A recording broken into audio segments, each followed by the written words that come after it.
Chers lecteurs, bonsoir. Alors, ce soir, on va parler de passion amoureuse, de passion destructrice, celle qui vous laisse vraiment à plat, où on n'est plus capable de faire quoi que ce soit.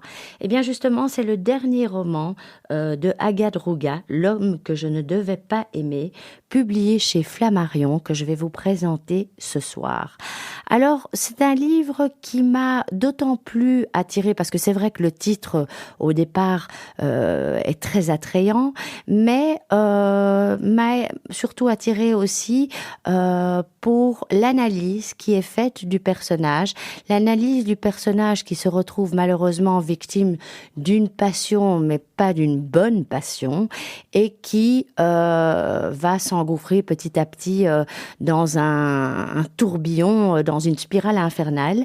Mais moi, ce qui m'a intéressée surtout, c'est ce travail d'introspection qui va être livré au lecteur, parce que le roman oscille entre le présent et le passé, et c'est comme ça que le roman nous donne, je dirais, une vue assez complète et assez générale de la protagoniste. Et donc, je dirais que c'est surtout lorsque Ariane commence à comprendre et à raconter son passé qu'on comprend finalement la raison pour laquelle elle ne peut pas échapper à cette passion. Alors, c'est vrai que quand on lit ce roman, on a l'impression qu'il y a beaucoup, sans doute, de rapport peut-être entre le personnage principal, Ariane, et entre Agathe. On se pose la question, est-ce que c'est une confession? Est-ce que c'est un récit? Est-ce que c'est une autofiction? Assurément, c'est un roman très personnel. Et le titre, L'homme que je ne devais pas aimer, comme je le dis, évoque un amant, un homme qui est rentré dans la vie d'une femme du jour au lendemain. C'est comme ça en général que ça se passe. Et je dirais que c'est une histoire qui aussi entre cette obsession qui ne va cesser finalement de marquer le personnage, et forcément, à force de se commencer à réfléchir, eh bien le roman aussi entre le présent qui est obsessionnel et le passé, d'où on va comprendre beaucoup de choses. Alors, Ariane, elle est en couple, elle a tout, elle a une belle carrière, elle a une belle maison, elle a la santé, elle a des beaux enfants, même si elle va découvrir, et nous aussi on va le découvrir, pardon, surtout nous on va découvrir avec le temps, que derrière ce mariage fantastique, eh bien, elle a quand même morflé, parce que il y a eu des années où son mari ne désirait plus d'elle, et donc elle s'est construit malgré ce non-désir qui a quand même perduré dans son couple pendant 5 ans. Elle s'est construit une belle carrière littéraire, elle est devenue écrivain, elle anime un blog, et pourtant, elle n'a jamais vibré sous les mains de son mari. Et donc un jour, son regard va croiser celui d'un homme qu'elle ne doit pas aimer, et en croisant ce regard, elle va réaliser que l'existence de rêves que ses amis lui envient est finalement un carcan invisible et un château de cartes qui peut s'effondrer d'une minute à l'autre. Et c'est ce qui va finalement se passer. Elle va tomber amoureuse d'un regard. Et justement, je voudrais vous lire un petit passage qui est fort intéressant, parce que elle dit clairement: cet homme me dévore sans jamais me voir, il a tous les pouvoirs, je m'humilie chaque jour un peu plus, je le guette, lui écris, lui mendie un rendez-vous, je suis sous son joug, exténuée de ne plus dormir, j'attends le coup fatal et la délivrance de ce désir inassouvi. Plus rien d'autre ne compte, je pensais aimer les livres, le soleil et l'alcool, je pensais aimer la fête, les restaurants et les soirées d'été, je pensais aimer le bruit, les musées et les nuits de sexe infini, mais je n'aime plus rien, je ne trouve l'apaisement que dans le martèlement de ses chaussures quand il marche vers moi. Et il continue en disant: depuis ce jour, j'ai cessé d'avoir, d'être et de lire, je n'ai pas eu froid, je n'ai pas ressenti la faim, j'ai cessé de m'occuper de ma famille, je n'ai rien plus fait d'autre que de penser à lui. Et si je l'ai fait, c'était malgré moi. Donc elle se rend compte très vite que ce type sur lequel elle tombe, eh bien, n'est d'abord avant tout un type qui n'est pas fait pour elle, qui a 10 ans de moins, qui va l'entraîner finalement dans une lente agonie vers la mort de sa famille, et que finalement ce type n'a rien à lui offrir, à part le fait qu'il porte le même parfum que son père, qu'il est italien, qu'il a les cheveux dominés comme son frère et qu'il aime les bons vins comme son grand-père. Il n'y a rien de plus. Pourtant, petit à petit, elle va parler d'elle et on va comprendre pourquoi, finalement, face à cet étranger, eh bien, elle se sent comme à la maison avec lui. Elle reconnaît tout en lui et cela lui parle. Et donc, on va comprendre pourquoi. Pourquoi? Simplement parce que cet homme qui l'a regardé une minute, eh bien, elle est tombée amoureuse raide dingue de lui et dans ses yeux, elle lui dit, dans leur promesse et ma renaissance, j'étais soudain atteinte d'un mal incurable, ne laissant présager rien de beau ni de fécond. Son regard était la goupille d'une grenade, un compte à rebours vers la mort programmée de ma famille. Et donc, on comprend très vite qu'au fait, la jeunesse et l'enfance de Ariane n'a pas été facile parce qu'elle a eu une mère qui lui a avoué d'ailleurs très récemment, elle le raconte dans le livre, que quand elle était enceinte de Ariane, eh bien, elle avait déjà un amant. Et cette mère a eu toute sa vie des amants qui ont circulé et qui ont, certains ont fait un passage plus bref, d'autres ont fait un passage plus long, ont circulé. Et elle, avec ses yeux d'enfant, elle s'est attachée à ces hommes qu'on lui offrait finalement sans lui annoncer au détour « Ah, tu vas avoir un nouveau beau-père » et qui partaient aussi rapidement qu'il n'était apparu. Donc la question de l'abandon était déjà évidemment très très présente dans son enfance, mais on réalise aussi très très vite qu'il y a un des beaux-pères qui l'a marqué plus que les autres, Lolo. Elle parle de lui, elle dit elle est sans doute l'homme qu'elle ne devait pas aimer, c'était ce beau-père qui est arrivé comme ça et qu'elle va perdre.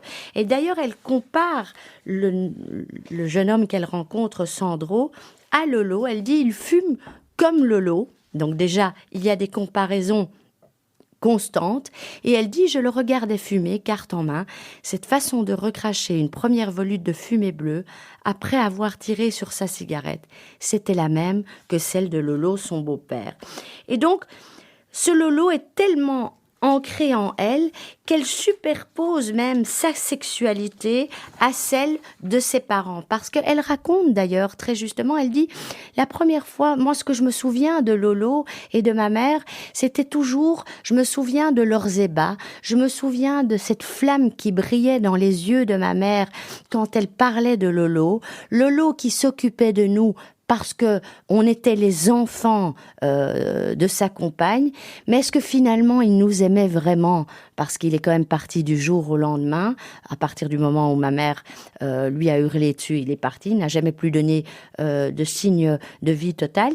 Et il y a un transfert total de l'histoire avec son beau-père et sa mère, avec la sienne. Et on retrouve, d'ailleurs, c'est très très bien expliqué, dans un chapitre, elle dit à un certain moment, elle dit « Voilà, Lolo est parti de la maison un matin, j'étais au collège, ils se sont disputés, maman a crié toute seule pendant 1 heure, il a fait son sac, il est parti, nous ne nous sommes pas dit au revoir, je n'en ai pas parlé à mes copines, je n'ai pas pleurer. Et elle dit, je n'ai pas le souvenir de ma tristesse, c'était celle de maman qu'il me fallait gérer, c'était la première fois qu'elle prenait des antidépresseurs, Lolo a été son plus grand chagrin d'amour, j'aurais aimé l'aider, lui prendre sa douleur. 20 ans plus tard, en souffrant à mon tour à cause d'un jeune homme de 10 ans de moins que moi, je me dis que je la répare un peu.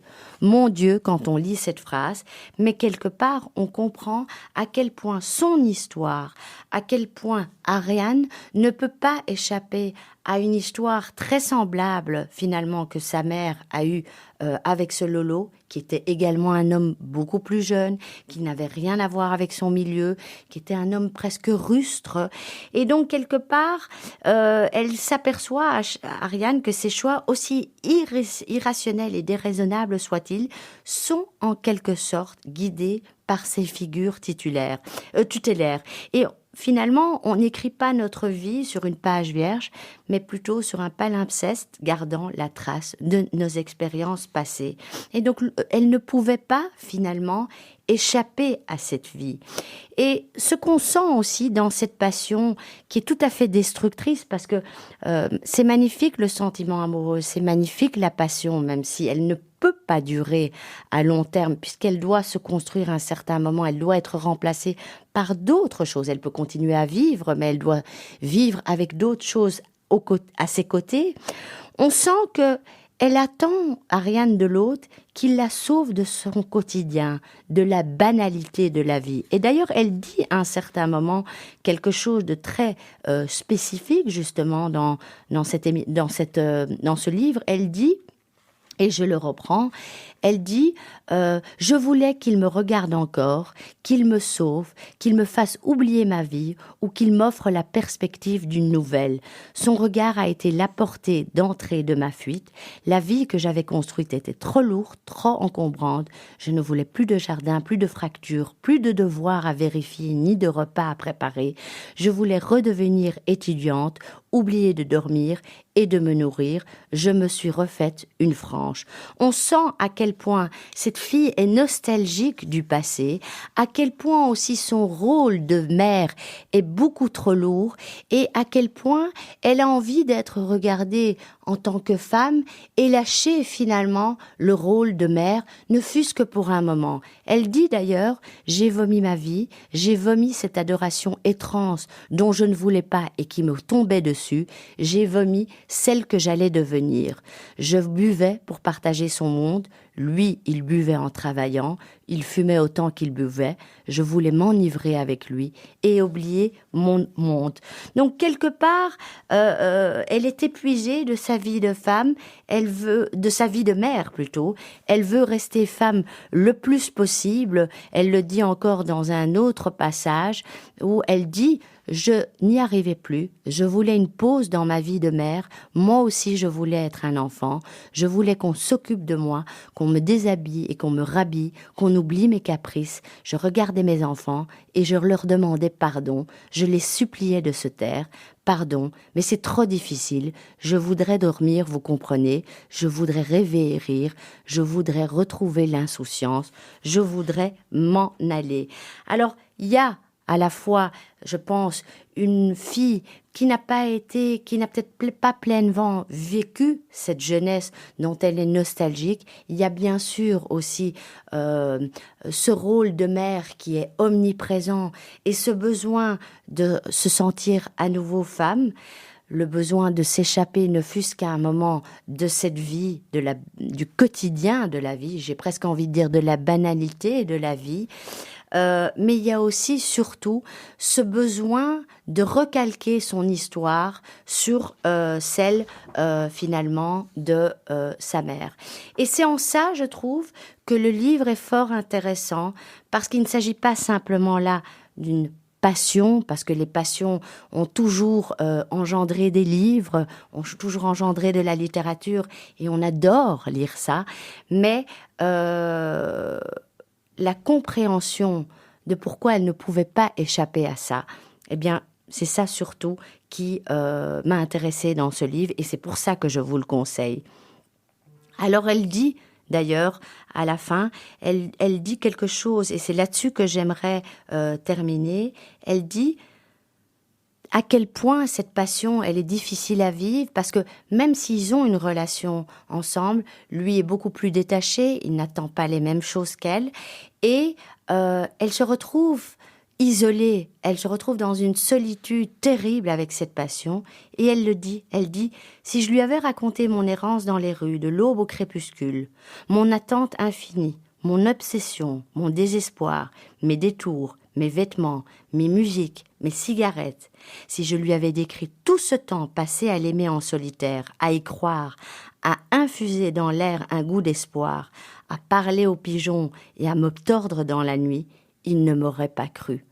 Bien sûr qu'il ne l'aurait pas cru, parce qu'il n'aurait tout simplement pas pu comprendre qu'une femme arrive à de tels sacrifices, arrive à tellement espérer au point de devenir carrément invisible pour pouvoir exister dans l'œil de l'autre.